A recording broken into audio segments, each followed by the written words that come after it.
what's happening. Good afternoon. I am Vanessa Thomas with the 4 o'clock news on the street, 919 FM, and online Facebook and YouTube. In the headlines, couple killed in police-involved shooting.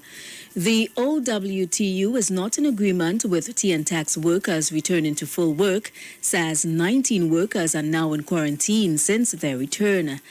89 individuals ticketed for not wearing face masks, and news outside of Trinidad and Tobago, Tropical Storm Fred nearing the Dominican Republic. And now the news in detail. Police have shot and killed a man whom they believe was plotting to assassinate the Commissioner of Prisons and members of his family. The officers confronted the man at his home this morning, following which he was shot dead. Police claim the man tried to use his wife as a human shield. She was also shot dead. The incident took place at Bagaloo Trace in Enterprise. The deceased couple has been identified as Anthony Bago St. Louis and Natalie Alexander. Also, Arima police are investigating a report in which a 56-year-old man was shot in his backyard during curfew hours. The incident took place around 10:45 p.m. on Sunday along Hoyt Avenue, Maturita, Arima. The victim told police he was at his home when he heard a commotion outside. He went to investigate and was greeted by gunfire.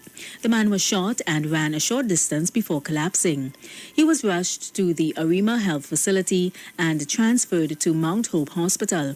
Up to this morning, the victim was listed as being in a stable condition, having sustained a single gunshot wound to the abdomen. In other news, the Oilfield Workers Trade Union has written to the Minister of Health over the TNTAC's failure to implement a phased approach to the resumption of operations. OWTU and TNTAC have been in disagreement over TNTAC's decision to end the rotation system and mandated that all office staff return to work. The TNTAC had defended the move, contending that the return of the full workforce is necessary as the rotation measure is affecting the reliability of its service. However, according to letters sent to Minister Terence Dialsing on August 6th, which was copied to Chief Medical Officer Dr. Roshan Parasram, the OWTU believes that the decision to end the rotation system has put staff at risk of exposure to COVID-19. The release added that this also poses a threat to operations since workers return to work, 19 of them have been in quarantine.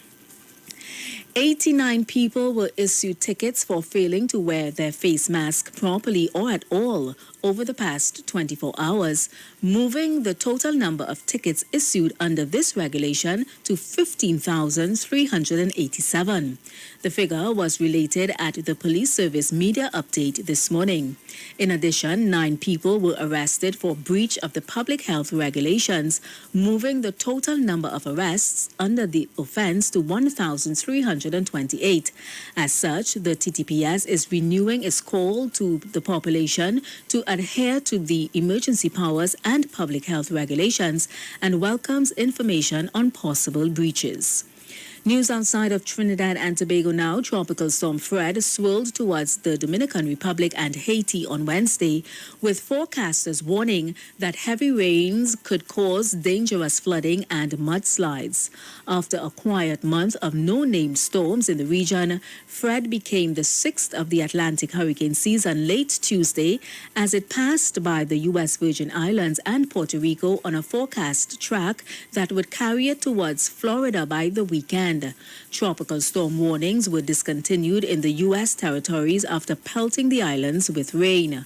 More than 13,000 customers were without power in Puerto Rico, where Luma, the company in charge of the transmission and distribution system, warned those who depend on electricity for life-saving medical devices to activate emergency plans. The company said Puerto Rico's system continues to be very fragile, referring to the power grid Hurricane Maria destroyed in 2017. As of this morning, Fred was centered 50 miles southeast of Santo Domingo, Dominican Republic, the U.S. National Hurricane Center said. The Dominican Republic, Haiti, and central and eastern Cuba could get hit Wednesday. Forecasters said the center of Fred was expected to move near the Turks and Caicos Islands and the southeastern Bahamas on Thursday and move north of the northeastern coast of central Cuba on Friday. And that was the 4 o'clock news on the street, 919 FM, and online Facebook and YouTube, recapping the headlines. Couple killed in police-involved shooting. The OWTU is not in agreement with TNTAC's workers returning to full work, says 19 workers are now in quarantine since their return. 89 individuals ticketed for not wearing face masks, and news outside of Trinidad and Tobago, Tropical Storm Fred nearing the Dominican Republic. Do enjoy your afternoon and continue to be safe. I am Vanessa Thomas. Aisha Wells, she's up next.